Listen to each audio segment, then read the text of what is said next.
Chapter 9: The Conservative Counterrevolution in the Era of Reagan and George H.W. Bush examines how conservative politics reshaped American social policy between 1981 and 1992.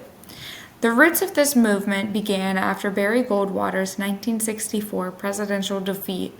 Conservatives gained support throughout the 1970s because many Americans were frustrated with high inflation, economic stagnation, rising taxes, and the expansion of government programs. This helped Ronald Reagan win the presidency in 1980 by promising lower taxes, a smaller federal government, and a stronger military.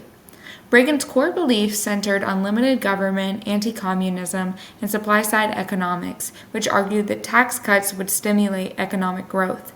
In 1981, he successfully pushed through major tax cuts, spending reductions, increased military spending, and the consolidation of 57 federal social programs into 7 block grants. These block grants shifted power from the federal government to the states, a process known as devolution. However, Reagan became less successful later in his presidency because his policies created large budget deficits, leading to opposition from both Democrats and some Republicans.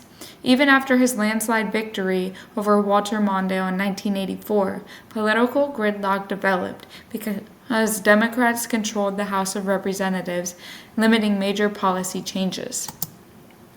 George H.W. Bush maintained many of these patterns, although relatively few new social policies were enacted, with the major exception being the Americans with Disabilities Act of 1990, which expanded civil rights protections for people with disabilities.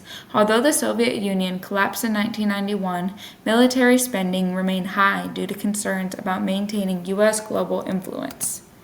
The chapter argues that Reagan and Bush oversaw the greatest upward redistribution of wealth and advantages since the Gilded Age, as tax cuts primarily benefited wealthier Americans while social programs were reduced. These policies had significant effects on marginalized communities such as women, people of color, poor people, immigrants, LGBTQ+ individuals, people with HIV/AIDS, children, older adults, and homeless populations. All of these groups of people suffered as a result of these social policy changes.